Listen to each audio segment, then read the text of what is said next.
నాకు మ్యారేజ్ అయ్యి 2 ఇయర్స్ అవుతుంది సార్. అప్పట్లో వేరే అమ్మాయితో క్లోజ్ గా ఫోటో దిగి ఉన్నారు సార్.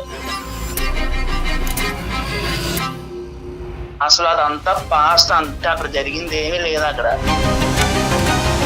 లేక మెసేజ్లు ఫ్రెండ్స్ ఇలా ఉంటారా ఎవరైనా? నీకు అసలే మెంటలో ఇంట్లో అలా ఉండి సరిగ్గా. కాసేపు ఆ అమ్మాయి పిచ్చిదే అనుకోండి. పిచ్చిది కాబట్టి మీలాంటి ఎందుకు వస్తుంది ఇంట్లో చూసుకోవడం మానేసి. మామూలుగా ఉండదండి చెప్తున్నాను. మీరు చేసినంత చేసి మళ్ళీ పిచ్చి అంటారేంటి? నువ్వు ఆఫీస్కి వెళ్ళినప్పుడల్లా ఫోన్ కాల్స్ మాట్లాడుకుంటూ ఉంటారు, నువ్వు నా ఫ్రెండ్ అనుకుంటూ మెసేజ్లు పంపించుకుంటారు. మరి రమేష్కి అది ఓకే అయితే కనుక మాకు ఓకే. నా బతుకు ఎలా అయిపోయిందంటే 2 పెద్దల మధ్య శాండ్విచ్ లా అయిపోయిందండి నా బతుకు. ఇప్పుడు అటు పక్కనేమో ఆ పిల్లేమో నాతో మాట్లాడకుండా అది బతకలేదు, నా డిప్రెషన్ వచ్చాక నువ్వు ఒక్కడే నాకు అంటది. ఇక్కడ ఈ పిల్లేమో అనుమాన పక్షులు. ఇప్పుడు నువ్వు పదే ప్రశ్నించేటటువంటి నీ భార్య దెయ్యమా, లేదంటే అవతల సైడ్ ఉండేటటువంటి అమ్మాయి నిన్ను వదలకుండా, నీ ఫ్రెండ్షిప్ వదలకుండా నేను ఉండలేను, నువ్వు నన్ను వదిలేస్తే నేను చచ్చిపోతాననే అమ్మాయి దెయ్యం. ఇప్పుడు ఈ రెండిట్లో ఏది వదిలేయటం నీకు ఈజీ? ఇద్దరు దెయ్యాలనేనండి, కానీ ఆ పిల్లల్ని ఈజీగా వదిలించుకోవచ్చు అండి. నా ఫ్రెండ్ కానీ ఆ ఫ్రెండ్ నన్ను వదలట్లేదు కదండి, ఇంకా దెయ్యంలో పట్టుకు తీడుతుందని. నిజంగా మొగుడికి తెలిస్తే కనుక ఇదే యాటిట్యూడ్ కంటిన్యూ అవుతుందా? నీకు బంగారం లాంటి భార్య వచ్చింది, నువ్వు శాండ్విచ్ అనుకో, నువ్వు ఒక్క అమ్మాయి చేతిలో నలిగిపోతున్నావు, నీ భార్య చేతిలో నువ్వేం నలిగిపోవట్లే.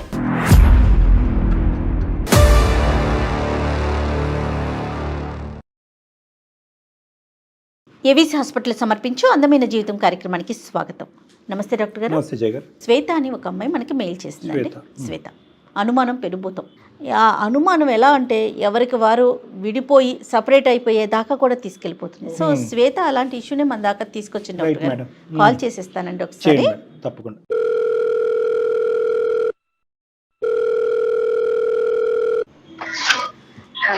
హలో నమస్తే అండి శ్వేత గారండి. శ్వేత నేను జయాని సుమన్ టీవీ అందమైన జీవితం ప్రోగ్రామ్ నుంచి కాల్ చేస్తున్నాను. మేడం. ఎస్, మీరు పంపించిన మెయిల్ చూసానండి. నాతో పాటు డాక్టర్ కళ్యాణ్ చక్రవర్తి గారు కూడా ఉన్నారు స్టూడియోలో. ఒకసారి అమ్మా శ్వేత నమస్తే అమ్మా. నమస్తే సార్. చెప్పినన్నా ఏంటి సమస్య, ఎవరిది?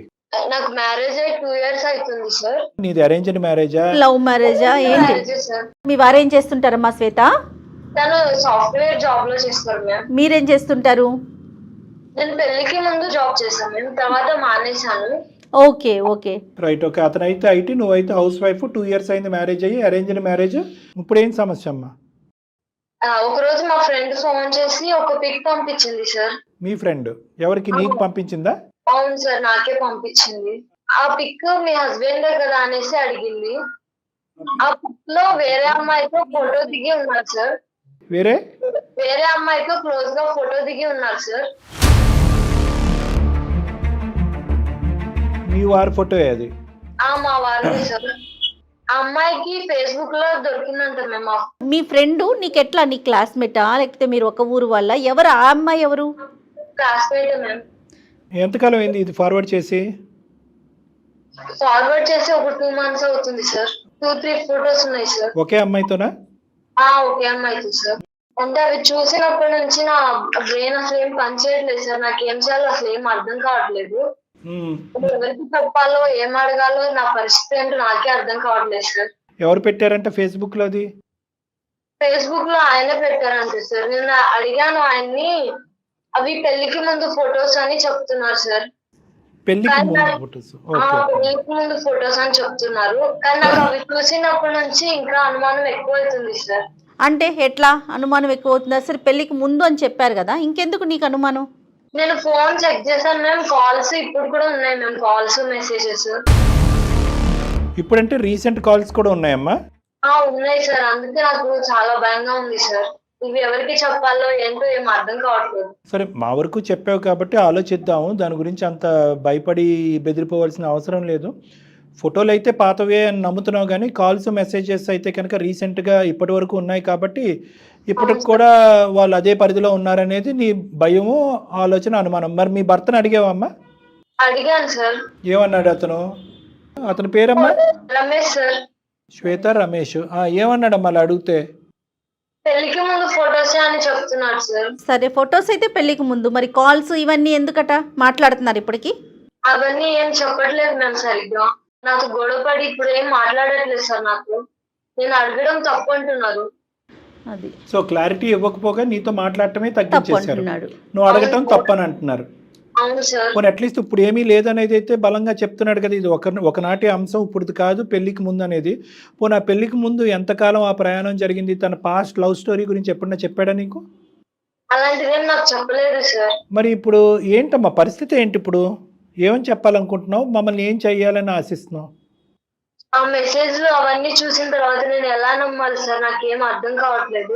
ఈ విషయాల గురించి మా ఇంట్లో వాళ్ళకి చెప్తే వాళ్ళు నువ్వే ఏదో ఒకటి చెయ్యి అనేసి చెప్తున్నారు సార్. నువ్వే మార్చుకోవాలి అనేసి అంటున్నారు సార్. పేరెంట్స్ వరకు తెలిసినా కూడా వాళ్ళ దగ్గర నుంచి పెద్ద హెల్ప్ లేదు నీకు. అవును సార్. నేను నువ్వే ఎలా adjust- నమ్మాలి సార్ ఆయన్ని? ఇప్పటి వరకు మెసేజ్లు కాల్స్ వెళ్తున్నాయి.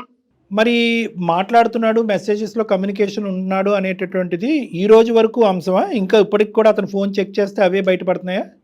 లేదు సార్, ఆ రోజు గొడవ అయినప్పుడే చెక్ చేశాను సార్. ఇంకా అప్పటి నుంచి ఆయన ఫోన్ కూడా ముట్టుకోలేదు సార్. అంటే 2 months బ్యాక్. అవును sir, 2 months back ma'am. Okay. Okay, so communication అయితే కట్ అయిపోయింది కాబట్టి అది జరుగుతుందో లేదో నీకు అర్థం కాని పరిస్థితిలో జరుగుతుందేమో అని నమ్ముతున్నావు, అంతే కదమ్మా? అవును సార్, నాకు ఏం చేయాలో ఏం అర్థం కావట్లేదు సార్. మిగతా అన్ని విషయాలు ఓకేనమ్మా? నీకు ఇంట్లోకి డబ్బులు ఇవ్వటం కానీ, మంచి చెడు చూడటం కానీ? Okay ma'am. అవన్నీ ఆ అమ్మాయితో మాట్లాడటానికి కానీ, అవతల ఆ అమ్మాయి ఎవరు కనుక్కోవటానికి ఏమైనా ప్రయత్నం చేసావా నీ భర్త నీతో మాట్లాడినటువంటి ఈ టైంలో? లేదు మ్యామ్, లిమిట్ నేను క్రాస్ చేయలేదు మ్యామ్. ఓకే.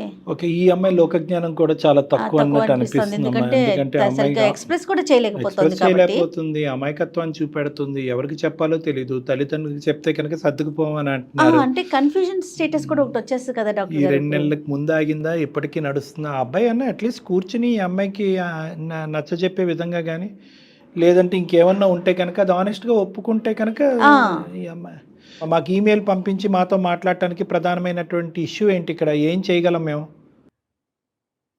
ఆయనతో ఎలా మాట్లాడాలో ఎంతో నాకు అర్థం కావట్లేదు సార్. మీరు ఆయనతో మాట్లాడి నాకు చెప్పండి సార్. మాట్లాడటం అంటే ఇప్పుడు అతను చేసేది నిజమా కాదా కనుక్కోమంటావా, ఏం మాట్లాడమంటావమ్మా? అంటే కనుక్కోండి మేడం. సరే అది సరే అదే మీరు అన్నట్లుగా అమ్మాయి ఎక్స్ప్రెస్ చేయలేకపోతుంది. రైట్, ఒకసారి మాట్లాడదాం అయితే, తప్పకుండా మాట్లాడదాం. పెద్ద సమస్య కాదు, అంత బెంగపడద్దు, బాధపడద్దు, భయపడద్దు, ఓకేనా? ఓకే. సరే, ఒకసారి ఫోన్ కలపమ్మా, రమేష్తో మాట్లాడదాం. చేస్తున్నాను మేడం. చాలా అంటే చాలా కామన్ ఇష్యూ మేడం ఇది. కొత్తగా పెళ్ళైనటువంటి ఒక ఆడపిల్లకి కానీ అబ్బాయికి కానీ కొత్తగా జీవితం ప్రారంభించినప్పుడు అభద్రత భావం అనేది ఒకటి ఉంటుంది, ఇన్సెక్యూరిటీ అనేది ఉంటుంది. హలో హలో హలో హలో, అస్తమాను ఎందుకు ఫోన్ చేస్తాను? నేను ఆఫీస్ లో ఉంటాను కదా, ఇంకా నాకు పని ఏం లేదంటే నీ ఫోన్లు తప్ప. ఇప్పుడు ఎందుకండి ఇలా అంటున్నారు? ఇంకా అస్తమాను అలా ఫోన్లు చేయక అర్థమవుతుందా? అలా అనకండి. మరి ఇంకేమనమంటావు? నీకు అసలే మెంటలో ఇంట్లో అలా ఉండి సరిగ్గా ఫోన్లు చేయక అస్తమానికి నాకు ఆఫీస్ ప్రెజర్ నీ ప్రెజర్ ఎక్కువైపోతుంది. తెలిసినంత మీరు చేసి ఇప్పుడు ఎందుకు ఇలా అంటున్నారు? ఏం చేశాను? నేను చెప్పాను కదా ఆల్రెడీ, అదంతా పాస్ట్ అని. పెళ్లి అయిన తర్వాత అసలు ఏం చేయలేదని చెప్పాను కదా. నువ్వు నా మాట వినడం మానేసి ఎవరు ఊరు ఇల్లు వాళ్ళు చెప్పిన వాళ్ళు అన్ని వెంట నా మీద పడి తింటున్నావు నువ్వు. అవన్నీ మెసేజ్ ఎందుకండి మరి? అసలు అదంతా పాస్ట్, అంతా ఏమీ లేదు అక్కడ. ఆ అమ్మాయి మెసేజ్లు పెడుతుంది, ఫ్రెండ్లీగా ఉండమని చెప్తుంది, అంతే. అక్కడ జరిగింది ఏమీ లేదు అక్కడ. నేను బాగానే చూసుకుంటున్నాను, బాగానే ఉంటున్నావు కదా, ఇంకేంటి నీ బాధ? కాదు, నాకు అర్థం కావట్లేదు. పెళ్ళయ్యాక మెసేజ్లు ఫ్రెండ్స్ ఇలా ఉంటారా ఎవరైనా? ఇప్పుడు ఆఫీస్ కి వెళ్ళే వాళ్ళకి ఫ్రెండ్స్ అన్నాక ఉండరా, ఇప్పుడు కాలేజ్ కి వెళ్ళే వాళ్ళకి ఫ్రెండ్స్ ఉండరా, అలా కంటిన్యూ అవరు. ఇది అంతే. నువ్వు కూడా ఫ్రెండ్స్ చేసుకోవచ్చు, నలుగురిలో తిరుగుతా, పిచ్చి తగ్గుద్ది నీకు, ఇలా అనుమానాలు అవి తగ్గుతాయి నలుగురిలో తిరుగు. మామూలుగా ఉండదండి, చెప్తున్నాను. మీరు చేసినాక చేసి మళ్ళీ పిచ్చి అంటారేంటి? మరి 2 నెలల నుంచి నేను అదేం లేదని చెప్తుంటే పిచ్చి దగ్గర పట్టుకుని ఏలాడుతుంటే పిచ్చి అనుకుంటే మరి ఇంకేమంటారు? మంచి అంటారా? అన్ని చేసేదేమో మీరు నన్ను పిచ్చి అంటున్నారా? ఆ సీరియల్స్ ఉంటాయి చూడు, ఆ సీరియల్స్ చూడడం మానేను. ముందు ఆ సీరియల్స్ కొంచెం నీకు బుర్రలో పిచ్చి ఎక్కిపోతున్నా, అర్థమవుతుందా? అత్త కోడలు గొడవలు, ఆ మగుడు పిల్లల గొడవలు ఇవే చూస్తావు సీరియల్స్ లో. మంచి మంచి సినిమాలు చూడడం మానేసి అన్ని తీసుకొచ్చి నా మీద రుద్దుతావు.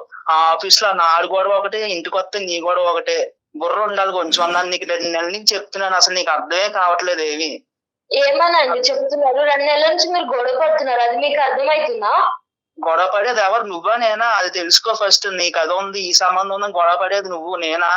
మళ్ళీ నన్ను అంటూ అటు తిరిగి ఇటు తిరిగి చేసినట్టు చేసి ఇప్పుడు చెప్తున్నారా? రమేష్ గారు నమస్తే అండి.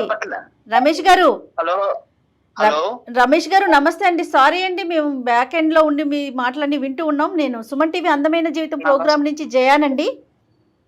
చెప్పండి. నాతో పాటు డాక్టర్ కళ్యాణ్ చక్రవర్తి గారు కూడా ఉన్నారు. శ్వేత, ఓకే. మీ పర్మిషన్ తీసుకోకుండా మీతో మాట్లాడుతున్నాం, మరోలా అనుకోవద్దు. శ్వేత మమ్మల్ని అప్రోచ్ అయింది, మా కార్యక్రమానికి తనకు చిన్న లెటర్ రాసింది, మెయిల్ పెట్టింది. ఏమండి, ప్రపంచంలో బోల్డ్ కుటుంబాలు, ఒక్కొక్క కుటుంబానికి ఒక్కొక్క సమస్య. ఇక్కడ ఏమీ లేనిది పిచ్చిదాని సమస్య మీకు ఒక పెద్ద సమస్య కింద సరే కనబడుతుందండి. సరే, అది పిచ్చి సమస్య మంచి సమస్య అది ఆ అమ్మాయి వరకైతే మాట్లాడదాం, ఆ అమ్మాయికి కానీ సమస్య కదా నాన్న రమేష్. అది ఎవరి ఇప్పుడు సమస్యలకి ఎక్కువ కదా. ఏమండి, నాకు బోల్డ్ సమస్యలు ఉన్నాయండి. ఇప్పుడు అన్ని చెప్పుకుంటా కూర్చుంటే ఎవరు అక్కలే తీరుతారు? ఆ బోల్డెన్ సమస్యలు ఏమండి? మాకొద్దు. ఒకటి రమేష్ గారు, అన్ని బోల్డెన్ సమస్యలు వినే ఓపిక, ఓర్పు, సహనం మాకు లేదు. అంత టైం నీకు కూడా లేదు. ఇష్టం లేనప్పుడు మేము చెప్పమని మిమ్మల్ని బలంతో పెట్టాం. ఇక్కడ సమస్య ఇద్దరిది కాబట్టి, ప్రధానంగా శ్వేతది సమస్య కాబట్టి తన తరపుని మిమ్మల్ని మాట్లాడాలని అనుకుంటున్నా. కానీ రమేష్, నీ సమస్యలు ఏంటి బాబు అని మేము అడగలేదు, అడగదలుచుకోలేదు. కాసేపు ఆ అమ్మాయి పిచ్చిదే అనుకోండి, కానీ ఈ అంశాల గురించి కాదండి, అమ్మాయి పిచ్చిదే, మీకు తెలియట్లేదు. పిచ్చిది కాబట్టి మీరాకి ఎందుకు వస్తాను, ఇంట్లో చూసుకోవడం అనేసి మీకు అర్థం కావట్లేదు. అక్కర్లేదమ్మా నాన్న. నువ్వు రమేష్ కొద్దిగా చెప్పండి. మాటలు జాగ్రత్త. మేము అనేది ఏంటంటే, మాకు చేసే వాళ్ళందరూ పిచ్చి వాళ్ళు ఏమీ కాదు, మతి స్థిమితం, మతి భ్రమించినటువంటి వాళ్ళు కాదు. జీవితంలో కొన్ని అంశాల్లో ఓడిపోయి కొన్ని సాధక బాధకాలు తట్టుకోలేక ఏ దిక్కును చెప్పుకోవాలో తెలియక మా వరకు చేరినటువంటి బాధితులు. చెప్పుకోవాలో తెలియపోతే వచ్చి రోడ్డు మీద స్టూడియోస్ లో కూర్చొని చెప్పుకుంటారండి, ఇంట్లో చెప్పుకోవడం మానేసి. కాదు, ఇప్పుడు ఏం చేద్దాం అంటావు? సరే, స్టూడియో వరకు వచ్చింది.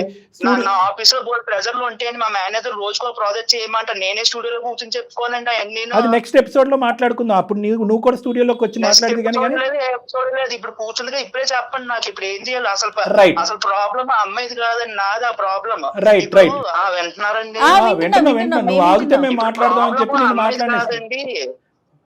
ప్రాబ్లం అమ్మాయిది కాదండి, నాదండి ఇక్కడ ప్రాబ్లం. సమస్య ఏంటంటే, వెరీ గుడ్.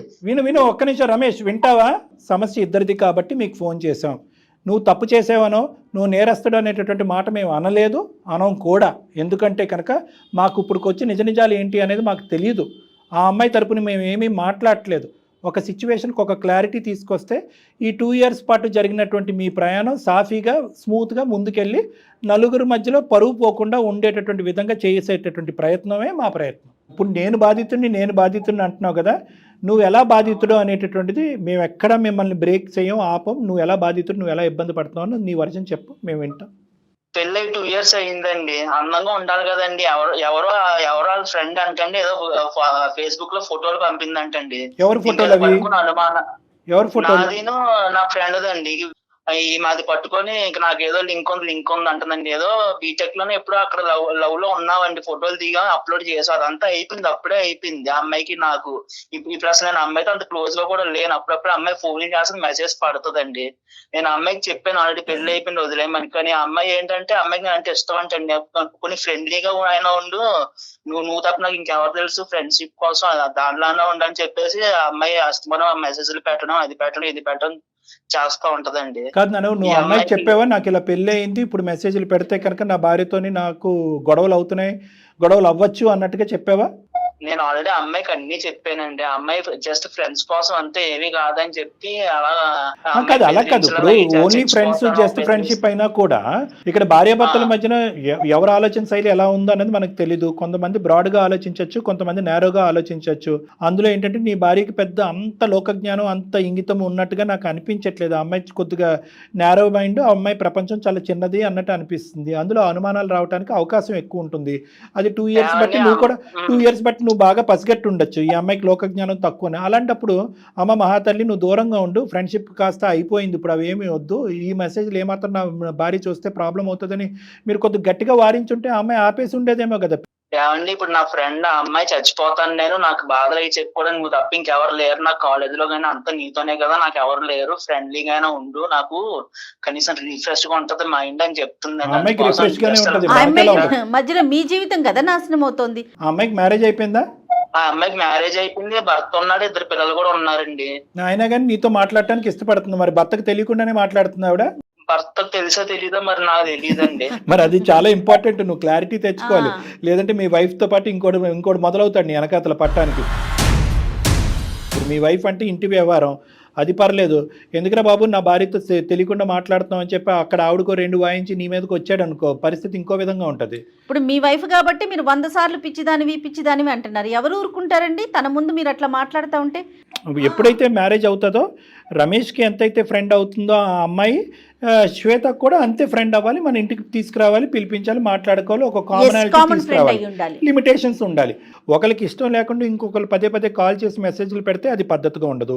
భార్య దగ్గర నుంచి దాచిపెట్టి ఫోన్ కాల్స్ మెసేజ్లు పెట్టుకుంటే అది పద్ధతిగా ఉండదు. ప్రైవేట్గా బయటకు వెళ్ళి కలిస్తే అది అస్సలు పద్ధతిగా ఉండదు. ఇటువంటి లిమిటేషన్స్ ఫ్రెండ్షిప్ అనేటటువంటిది ఉండొచ్చు, కానీ నేను చెప్పినటువంటి ఈ 4-5 కండిషన్స్ ఉంటేనే అది ఫ్రెండ్షిప్ కింద యాక్సెప్ట్ అవుతుంది. లేదంటే అనవసరమైనటువంటి శ్వేత లాంటి వ్యక్తులకి అనవసరమైనటువంటి అనుమానాలు వస్తాయి. అదే ఫ్రెండ్షిప్ అదే పద్ధతిని శ్వేత కంటిన్యూ చేస్తే కనుక రమేష్కు తెలియకుండా పెళ్ళైన 2 years తర్వాత ఫ్రెండ్షిప్పే, నీ మాటల్లోగా అది ఫ్రెండ్షిప్, ఇంకేమీ ఉండదు. వాళ్ళిద్దరు బయట కలవటం కానీ ఇంకోటి ఉండదు. జస్ట్ అప్పుడప్పుడు నువ్వు ఆఫీస్కి వెళ్ళినప్పుడల్లా ఫోన్ కాల్స్ మాట్లాడుకుంటూ ఉంటారు, నువ్వు నా ఫ్రెండ్ అనుకుంటూ మెసేజ్లు పంపించుకుంటారు. మరి రమేష్కి అది ఓకే అయితే కనుక మాకు ఓకే. అది ఓకే ఎలా అవుతుందని చంపేస్తాను అలాంటి చేస్తే, అలాంటి ఎలా చేస్తాను పెళ్ళి. నీకో పుస్తకం అమ్మాయికో పుస్తకం, ఆడవాళ్ళకి ఒక న్యాయం మగవాళ్ళకి ఒక న్యాయం, అది వర్తించదా? న్యాయం కాదండి. నా బతుకు ఎలా అయిపోయిందంటే 2 పెద్దల మధ్య శాండ్విచ్ లో అయిపోయిందండి నా బతుకు. ఇప్పుడు అటు పక్కనేమో ఆ పిల్లేమో నాతో మాట్లాడకుండా అది బతకలేను, నా డిప్రెషన్ వచ్చేస్తుంది, నువ్వు ఒక్కడే నాకు అంటది. ఇక్కడ ఈ పిల్లేమో అనుమాన పక్షి అండి. శాండ్విచ్ లో 2 విచ్చులు ఉన్నాయి, అటో దెయ్యం ఇటో దెయ్యం. ఇప్పుడు ఎవరు నీకు పెద్ద ప్రాబ్లం అనేది నువ్వు తేల్చాలి కదా. ఇప్పుడు నువ్వు పదే ప్రశ్నించేటటువంటి నీ భార్య దెయ్యమా, లేదంటే అవతల సైడ్ ఉండేటటువంటి అమ్మాయి నిన్ను వదలకుండా, నీ ఫ్రెండ్షిప్ వదలకుండా నేను ఉండలేను, నువ్వు నన్ను వదిలేస్తే నేను చచ్చిపోతాననే అమ్మాయి దెయ్యమా? ఇప్పుడు ఈ రెండిట్లో ఏది వదిలేయటం నీకు ఈజీ? ఇద్దరు దెయ్యాలనేనండి, కానీ ఆ పిల్లల్ని ఈజీగా వదిలించుకోవచ్చు అండి. నా ఫ్రెండ్, కానీ ఆ ఫ్రెండ్ నన్ను వదలట్లేదు కదండి, ఇంకా దెయ్యంలో పట్టుకు పీడింతుందండి. ఇక్కడ ఈ పిల్లేమో నన్ను అర్థం చేసుకోదండి. ఇప్పుడు మీరు చెప్పండి రమేష్, ఒక్కటి నాన్న, ఇద్దరు దెయ్యాలైతే కనుక అది ఎలా అవుతుంది? ఇప్పుడు ఈ అమ్మాయి నిన్ను ప్రేమించి ఇప్పుడు ఇష్టపడి పూర్తిగా 110% నమ్మి నీ దగ్గరకు వచ్చినటువంటి ఒక అమ్మాయి. ఈ అమ్మాయి బ్యాక్గ్రౌండ్లో ఎటువంటి తప్పు లేదు, ఫోర్గ్రౌండ్లో అసలు తప్పు లేదు, ఆ అమ్మాయి మీద ఎటువంటి మచ్చ లేదు. ఆ అమ్మాయికి లోకజ్ఞానం తెలియకపోవటం వల్ల న్యాయంగా ఒకే ఒక ప్రశ్న అడుగుతుంది. ఏం అడుగుతుంది? మా ఆయన అక్రమ సంబంధాలు పెట్టుకుని తిరిగేస్తున్నాడండి అని అనట్లేదు. మా ఆయన నాకు క్లారిటీ ఇవ్వట్లేదండి, మాటలు ఆపేశాడు. ఏ రోజు నుంచి అయితే ఫోటోలుని మెసేజ్లు ఫోన్ కాల్స్ దొరికినాయో ఆ రోజు నుంచి మాటలు ఆపేయటం వల్ల ఈ కథ అక్కడితో ఆగిపోయిందా కంటిన్యూ అవుతుందా అనేది నాకు తెలియట్లేదు అనేది ఒకటి చెప్తుంది. రెండో అంశం ఏంటి? ఎవరైతే నీ ఎక్స్ ఉందో ఈ అమ్మాయికి అంత హెడ్ స్ట్రాంగ్ ఏంటి నాకు అర్థం కాదు, అంత యాటిట్యూడ్ ఏంటి? నిజంగా మొగుడికి తెలిస్తే కనుక ఇదే యాటిట్యూడ్ కంటిన్యూ అవుతుందా? నువ్వు బ్రతకగలవా? ఆ అమ్మాయి బ్రతకగలదా? పబ్లిక్గా 2 కుటుంబాలు ఎదుర్కొంటే చెప్పగలరా మీరిద్దరుని? మేమిద్దరం అప్పుడు ఎక్స్ ఫ్రెండ్స్, ఇప్పుడు కరెంట్ ఫ్రెండ్స్, ఇప్పుడు కలిసి ప్రయాణం చేస్తున్నాం, లేదంటే ఫ్రెండ్షిప్ ఒకటే కంటిన్యూ అవుతుంది, నేను వదిలేయాలనుకుంటున్నాను కానీ ఆ అమ్మాయి వదిలేయాలనుకోవట్లేదు అనేటటువంటి ఈ భాష ఏదైతే నువ్వు మాట్లాడుతున్నావో, ఏ పట్టు విడిపు అయితే విడవకుండా ఆ అమ్మాయి మాట్లాడుతుందో, ఈ అంశాన్ని తీసుకెళ్ళి వాళ్ళ ఆయన ఎదుర్కొంటే పంచాయతీ పెడదామా? లెక్క ఇట్టే తేలిపోతుంది. ఈ వేషాలన్నీ వేయొద్దని చెప్పు. ఎందుకు చచ్చిపోతుందంట? ఏమనుకుని చచ్చిపోతుందంట? అనుకున్నారు, వర్కౌట్ అవ్వలేదు లవ్ స్టోరీ, పెద్దలు ఒప్పుకోవట్లేదు కాబట్టి అంగీకరించారు. ఈ పెళ్లి నువ్వు చేసుకున్నావు, ఆ పెళ్లి ఆ అమ్మాయి చేసుకుంది, కథ సుఖాంతం. ఇంకా చక్క పిల్లలు ఉన్నారని చెప్తున్నావు. పెద్దల గురించి ఒక తీర్పు, పెద్దలు లేనప్పుడు ఇంకో తీర్పా? అంటే పెద్దలు పెళ్లి చేసుకోమన్నారు కాబట్టి ఇరువైపులా అరేంజ్డ్ మ్యారేజ్ చేసుకున్నారు. అరేంజ్డ్ మ్యారేజ్ చేసుకున్న తర్వాత మళ్ళీ మీ లవ్ స్టోరీ కంటిన్యూ అవ్వాలనుకుంటుందా? ఎలా వర్కౌట్ అవుతుంది? అప్పుడు వరకు ఉన్న లవ్ స్టోరీ సడన్గా ఫ్రెండ్షిప్ కింద ఎలా మారుతుంది? మీకు పాత జ్ఞాపకాలు గుర్తుకురావా? పాత ఆలోచనలు గుర్తుకురావా? రేపో మాపో మీ ఆవిడతో ఒక చిన్న గొడవ అవుతుంది, ఇప్పుడే అవుతుంది. అప్పుడు ఆ అమ్మాయి స్వీట్గా అనిపించదా? ఆ అమ్మాయికి అలా ఆయనతో గొడవ అవుతుంది, అప్పుడు నువ్వు స్వీట్గా అనిపించవా? సో కాబట్టి ఇవన్నీ అనవసరమైన తలనొప్పులు, తెలియనితనము, ఇమ్మెచ్యూరిటీ, వయసు లేకపోవటం, అనుభవం లేకపోవటం. ఇంకా ఇప్పటికీ కూడా మీ ఆవిడ పిచ్చిది కాదు, నువ్వు పిచ్చోడివి. నిజంగా నువ్వు పిచ్చాడు. ఎందుకంటే కనుక నేనేలా పిచ్చోడిని ఇప్పుడు చెప్తా రమేష్, చెప్తాను. చేసేసారండి, లేదు చేసేలేదు. కాదు విను పెళ్ళైన తర్వాత పిచ్చోళ్ళు ఆటోమేటిక్ గా అవుతారండి, వాళ్ళు చేస్తారు నాకు తెలుసు. విను వాళ్ళు చేయటం ఏమి కాదు. నీకు అటువైపు నుంచి ఆ అమ్మాయి వాయిస్తుంది కదా, ఇటువైపు నుంచి ఈ అమ్మాయి వాయిస్తుంది కదా, ఆ అమ్మాయి వాయింపు ఎలా కట్ చేయాలి అనేటటువంటిది తెలుసుకోవటం చేయగలటం చాలా ఈజీ. నీకు నెంబర్స్ బ్లాక్ చేసేయచ్చు, సోషల్ నెట్వర్క్ బ్లాక్ చేయొచ్చు. నువ్వు బ్లాక్ చేయటం అనేది నీకు అభ్యంతరం కాదు. ఆ అమ్మాయి ఎక్కడ ఊరేసి చచ్చిపోద్దా అనేది నీ భయం కదా. అవునండి అవునండి, ఆ అమ్మాయి చచ్చిపోతానంటుందండి, అదే నా భయం. మళ్ళీ ఇప్పుడు ఆ పిల్ల చచ్చిపోతే అది వచ్చి నా నెత్తి మీద కూర్చుంటారు ఆ చావు కేసు. అదెందుకు నాకు, ఉన్న కేసుతోనే చచ్చిపోతున్నారు, ఆ కేసు ఎందుకు నాకు? నన్ను ఎందుకు పెళ్లి చేస్తున్నాడు సార్? అలాంటప్పుడు ఆమె చచ్చిపోతుందని ఆమె గురించి ఆలోచిస్తున్నాడు కానీ నా భవిష్యత్తు గురించి ఆలోచించట్లేదు. మా ప్రశ్న కూడా అదేనే తల్లి. అసలు నా బతుకు ఎలా అయిపోయిందంటే అక్కడ ఆ పిల్లని వదిలించుకోవాలని, ఇక్కడ ఈ మట్టి బొరకు నేను చెప్పలేని, ఈ పిల్లకి చెప్పిన అర్థం కాదు. అమ్మాయి మట్టి బొర్ర అయితే నీది పెంట బొర్ర. ఏం మాట్లాడుతున్నావు? ఎందుకు ఆ మాటలు ఎందుకు? అసలు ఫస్ట్ ఈ పిల్ల ఫ్రెండ్ అని అనాలండి. అసలు ఆ పిల్ల ఫేస్బుక్ తిప్పడం ఎందుకు? నా ఫోటో ఆ పిల్లకి దొరకడం ఏంటి? ఆ ఫోటో తీసుకొచ్చి ఈ పిల్లకి ఇవ్వడం ఏంటి? రమేష్ వింటావా? ఫేస్బుక్ లో పెట్టి మీరు అలానే అంటారా? ఊరుకొని ఉంటారా? మీరు చెప్పండి. మీలాగా నేను కూడా ఫోటోలు దిగి ఫేస్బుక్ లో పెడతాను. ఫేస్బుక్ లో పెట్టడం అంటే అడుగుతామండి ముందు. చెప్పండి, ఇన్నిసార్లు నన్ను పిచ్చిదాని అంటున్నారు కదా, మిమ్మల్ని చేసుకొని నిజంగానే పిచ్చిదాని అయిపోయా. నోటుకు వచ్చినట్టు మాట్లాడతా. నువ్వు చక్కగా ఎంజాయ్ చేస్తున్నావు అమ్మాయితో మాట్లాడుకుంటా. ఎంజాయ్ ఏం ఎంజాయ్? ఒక పక్కన ఏదో ఒక పక్క నువ్వు శాండ్విచ్ అయిపోయింది నా బతుకు. ఏం ఎంజాయ్ ఉంది ఇక్కడ నా బతుకులో? తర్వాత బ్యాండ్విచ్ అవుతుంది. కానీ నిజంగా నువ్వు అమ్మాయిని లవ్ చేసేటట్టు అయితే కనుక ఆ అమ్మాయిని పెళ్లి చేసుకోలేకపోయావా? ఈ అమ్మాయిని ఎందుకు ఈ అమ్మాయిని 2 years బ్యాక్ పెళ్లి చేసుకుని అందరినీ మోసం చేస్తున్నావు? ఇంట్లో ఒప్పుకోలేదండి. ఒప్పుకోకపోతే అది నీ దురద, నీ ప్రాబ్లము, నీ చేతకాంతనం. ప్రేమించిన వాడు పెళ్లి వరకు ఆ అమ్మాయిని తీసుకెళ్ళకపోయావు కాబట్టి నువ్వు తప్పు అనేటటువంటి కళ్ళలో ఉన్నావు కాబట్టి, పరిధిలో ఉన్నావు కాబట్టి తప్పును అంగీకరించాలి. సరే, ఇప్పుడు నువ్వు తప్పు చేసావని మేము అనట్లేదు. కనెక్షన్ అయితే తెగదెంపు చేసుకోలేకపోతున్నాను, ఎందుకంటే ఆ అమ్మాయి నన్ను హింస పెడుతుంది, నా ప్రాబ్లంకి సొల్యూషన్ చెప్పండి అని నువ్వు మమ్మల్ని అడగాలి. అంతేగాని పదే పదే మట్టి బుర్ర, పిచ్చిది, మెంటల్ది ఇలాంటి మాటలు అంటే కనుక మర్యాదగా ఉండదు రమేష్. నీ సమస్యకు కూడా పరిష్కారం చెప్తాం. ఆ అమ్మాయి పిచ్చి పిచ్చిగా మాట్లాడితే కనుక ఆ అమ్మాయితో మేము ఇప్పుడే ఫోన్ కలిపి ఆ అమ్మాయి సంగతి ఏంటో అనేది చెప్తాం. ఎందుకు చచ్చిపోతుందంట? పెళ్లి చేసుకుని 2 పిల్లలు కనుక చచ్చిపోవటానికి పాత ప్రేమలు గుర్తు తెచ్చుకుని చేసేటటువంటి దొంగ పనులు ఆ అమ్మాయికి కూడా మేము బుద్ధి చెప్తాం.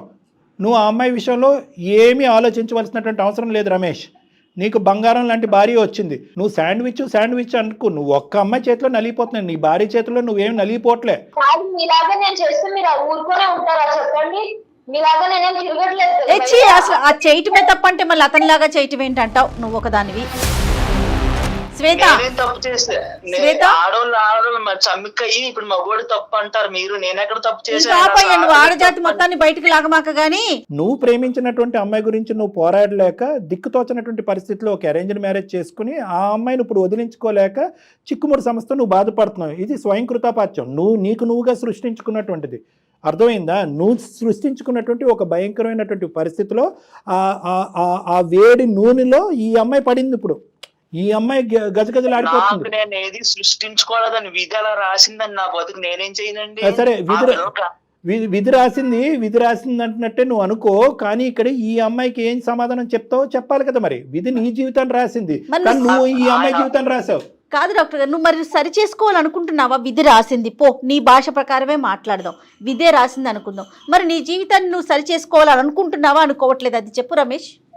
నేను ఖచ్చితంగా సరి చేసుకోవాలని అనుకుంటున్నాను, కానీ ఆమె అమాయకత్వంతో, ఆమె ఏంటంటారు అలాగా నా అనుమానాలతోటి నన్ను అలా హింసిస్తుంది. నేనేం చేయను రమేష్. ఆ పరిస్థితుల్లో ఎవరున్నా అలాగే చేస్తారమ్మా. అనుమానం ఎలా అవుతుంది అయ్యా? ఉన్నదే కదా. నువ్వు ఫోన్ కాల్స్ మాట్లాడకుండా మాట్లాడింది అంటుందా? మెసేజ్లు పంపించకుండా పంపించిందని అంటుందా? ఫోటోలు చూడకుండా ఫోటోలు ఉన్నాయని అంటుందా? అన్నీ ఉన్నవే కదా. నీ వర్జన్ ఏంటంటే స్లోగా ఆ ప్రేమను కట్ ఆఫ్ చేసేస్తున్నానండి, అవతల ఆ అమ్మాయి నుంచి వచ్చే థ్రెట్ తట్టుకోలేక. కానీ యువతలు నిలబడినటువంటి భార్యకి ఏమనిపిస్తుంది? అప్పుడు స్టోరీ ఇప్పుడు కూడా కంటిన్యూ అవుతుంది అన్నట్టే మాట్లాడుతుంది. సో కాబట్టి ఏంటంటే ఆ అమ్మాయి షూస్ లో ఒక్కసారి నిలబడి ఆలోచించు. ఇప్పుడు అయింది ఏదో అయిపోయింది, పాస్ట్ ఈజ్ పాస్ట్ అండి. ఇప్పుడు ఆమె బాధపడుతుంది, నేను బాధపడుతున్నాను. ఇప్పుడు ఏం చేయమంటారు చెప్పండి? Very good. ఇప్పుడు దారిలోకి వచ్చా, మంచిగా చెప్తాను, మంచిగా విను. ఏమీ ప్రాబ్లం లేదు. ఈజీగానే ఇలాంటి కొన్ని 100,000 కేసులు చేసినటువంటి అనుభవంతో మేము చెప్తున్నాము. ఇక్కడ ఎవరు సూసైడ్ చేసుకోరు, ఏదో జరిగిపోతుంది అని కూడా నేను అనుకోవట్లేదు. అర్థమైందా? ఎందుకంటే ఆ అమ్మాయికి కూడా ఒక బరువు ఉంది, ఒక బాధ్యత ఉంది, ఒక కుటుంబం ఉంది, చక్కటి భర్త ఉన్నాడు, ఓకే, 2 పిల్లలు ఉన్నారు. ఆ అమ్మాయికి కూడా ఆలోచింపజేసేటటువంటి విధంగా నేను జయ మేడం మేము తర్వాత నీ ఫోన్ పెట్టేసిన తర్వాత ఆ అమ్మాయితో ప్రత్యేకంగా మేము ఫోన్లో మాట్లాడతాం. ఫోన్లో మాట్లాడి ఆ అమ్మాయి కొద్ది పద్ధతి నేర్పిస్తాం, కొద్దిగా అరికట్టేటటువంటి ప్రయత్నం నేర్పిస్తాం, నయానో భయానో చెప్తాం, కొద్దిగా ఆలోచన బ్రెయిన్లో పెడతాం. Right sir. ముందుగా ఇక్కడ ఒక పాయింట్ మాకు ఈమెయిల్ పంపించినటువంటి శ్వేత అర్థం చేసుకోవాలి. ఇక్కడ ఏంటంటే నీ భర్త ఒకానొక ప్రేమికురాలతో మాట్లాడాడు. ఎందుకు మాట్లాడాడు? ప్రేమను ఏమి కంటిన్యూ చేయట్లేదు. అవతల వైపు ఆ అమ్మాయి పెట్టేటటువంటి థ్రెట్ భరించలేక ఆ అమ్మాయి నో అని ఒకేసారి కట్ చేసేస్తే ఎటువంటి అఘాయిత్యానికి పాల్పడుతుందో అనేటటువంటి భయంతో అతను స్లోగా కట్ చేసేటటువంటి ప్రయత్నం చేస్తూ ఈ లోపలే ఈ ఫోటోలు బయటపడి ఆ మెసేజ్లు ఫోన్ కాల్స్ నీకు కనిపించడం జరిగింది. కాబట్టి నీ భర్త పెళ్ళయిన తర్వాత నీతో సిన్సియర్గానే ఉన్నాడు. ఫస్ట్ నువ్వు ఆ మెంటల్లీ అది తీసేసాయి. ఎటొచ్చి ఈ అమ్మాయితో ఫ్రెండ్షిప్ లేదు, రిలేషన్షిప్ లేదు, ఇది మొత్తం ఎలా కట్ చేయాలి అనేటటువంటిది పెద్దలుగా మేము ఆలోచిస్తాం. అర్థమైందా? అర్థమైంది సార్. ఇప్పుడు ఇవన్నీ నమ్మొచ్చా సార్ ఆయన చెప్పినవన్నీ? అది చెప్తాను, వినండి. నమ్మచ్చమ్మా, నమ్మచ్చు. ఎందుకంటే దానికి సంబంధించినటువంటి ఎంక్వైరీ కానీ దానికి సంబంధించినటువంటి బ్యాక్గ్రౌండ్ వర్క్ కానీ మేము కూడా చేస్తాము. ఆ తర్వాతే మేము నీకు ఖచ్చితమైనటువంటి ఒక నిర్ణయాన్ని మేము చెప్తాం. అర్థమైందా? అందు గురించి నేనేమంటున్నాను, ఎక్కడితో కథ కంచుకెళ్ళింది, రమేష్ నువ్వు అమ్మాయిని మర్చిపో, నీ భార్యతో ఉండు అని అనట్లేదు. ఆ అమ్మాయితో కూడా మేము ఫోన్లో మాట్లాడతాము అని చెప్తున్నాను. అర్థమైందా? రమేష్, నువ్వు ఒక్కడవే లేవు. శాండ్విచ్ ఆవిచ్చు ఏమీ లేదు. మనందరం ఒకే టీము, ఒకే ఫ్యామిలీ. నేను జయ గారు మేమిద్దరం కూడా ఆ అమ్మాయితో ఈ ఫోన్ కాల్ అయిపోయిన తర్వాత ఆ అమ్మాయితో మేము మాట్లాడతాం. ఓకే, మాట్లాడి అమ్మ ఇది పరిధులు దాటకూడదు, ఈ పరిధులు దాటితే అందరికీ ప్రమాదమే, 2 కుటుంబాలు సర్వనాశనం అయ్యి రోడ్డు మీద పడతాయి, ఇప్పటికే అందరూ మెంటల్ టెన్షన్లో ఉన్నారు, గత ఇదంతా వదిలేసి ఒక కొత్త జీవితాన్ని ప్రారంభించి ముందుకు వెళ్ళిపోండి, ఇక్కడ రిలేషన్షిప్ లేదు, ఫ్రెండ్షిప్ లేదు అనే విధానంగా నయానో భయానో ఆ అమ్మాయికి నచ్చజెప్పేటటువంటి ప్రయత్నం మేము చెప్తాం. ఓకేనా రమేష్? అది మేము ఆ బాధ్యత తీసుకుంటాం.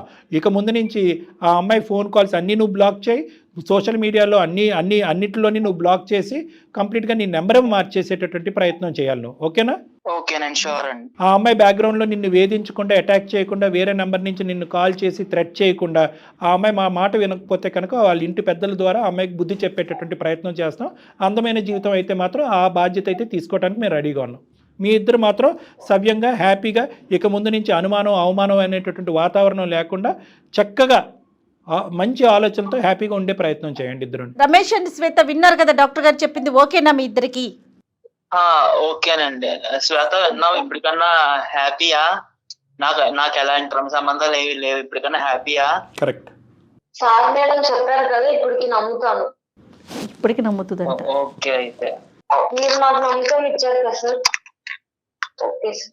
మేము నమ్మకం ఇవ్వటం కాదమ్మా, మేము నమ్మకం ఇవ్వటం వరకే ఆగకుండా బ్యాక్గ్రౌండ్ చెక్ చేస్తామని అంటున్నాం. బ్యాక్గ్రౌండ్లో ఆ అమ్మాయి యొక్క ఆలోచనను కూడా మార్చే ప్రయత్నం చేస్తానని అంటున్నాం. ప్లస్ నీ భర్తకు అవసరం అయితే కనుక భార్యాభర్తలు మీరిద్దరు నా దగ్గరికి రండి, మాట్లాడదాం. ఇంకా ఏమన్నా డౌట్లు అనుమానాలు ఉంటే కనుక అవన్నీ క్లారిఫై చేద్దాం. ఎందుకంటే నీ భర్త మాటల్లోనే ఏంటంటే నువ్వెంత సఫర్ అయ్యో ఒక విధంగా అతను కూడా సఫర్ అయ్యాడు ఆ పాత ప్రేమికురాలని కట్ చేసేటటువంటి దాంట్లో. సో అతను బాధితుడే. సో ఇద్దరు కూడా నా దగ్గర రండి, మనం కాసేపు మాట్లాడుకుని ఇంకేమైనా డౌట్స్ ఉంటే క్లియర్ చేసుకుంటే ఇంకా అక్కడి నుంచి మొత్తం అంతా స్మూత్ అయిపోతుంది. ఓకేనమ్మా? Okay sir. ఓకే శ్వేత, జాగ్రత్త అమ్మా. Thank you sir. Thank you madam. Okay Ramesh, జాగ్రత్త. రమేష్ మీరైతే మాత్రం ఒకసారి శ్వేతని తీసుకొని డాక్టర్ గారిని కలవండి. ఓకేనా? Okay Ramesh, thank you.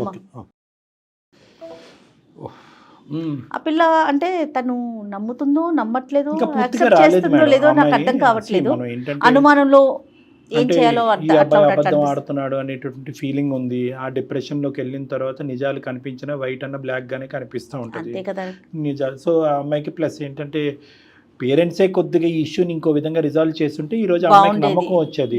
అలా కాకుండా పేరెంట్స్ అమ్మ నీ జీవితం నువ్వు చూసుకో అనేటప్పటికి ఇంకా అమ్మాయి ఏకాకి అయిపోయి డిప్రెషన్ లోకి వెళ్ళిపోయి ఇప్పుడు అతను చెప్పే మాటలు కూడా పూర్తిగా నమ్మకం కలగట్లేదు. ఇప్పుడు ఒక మాటలో నమ్మకం కలగాలని కూడా మనం ఎక్స్పెక్ట్ చేయకూడదు.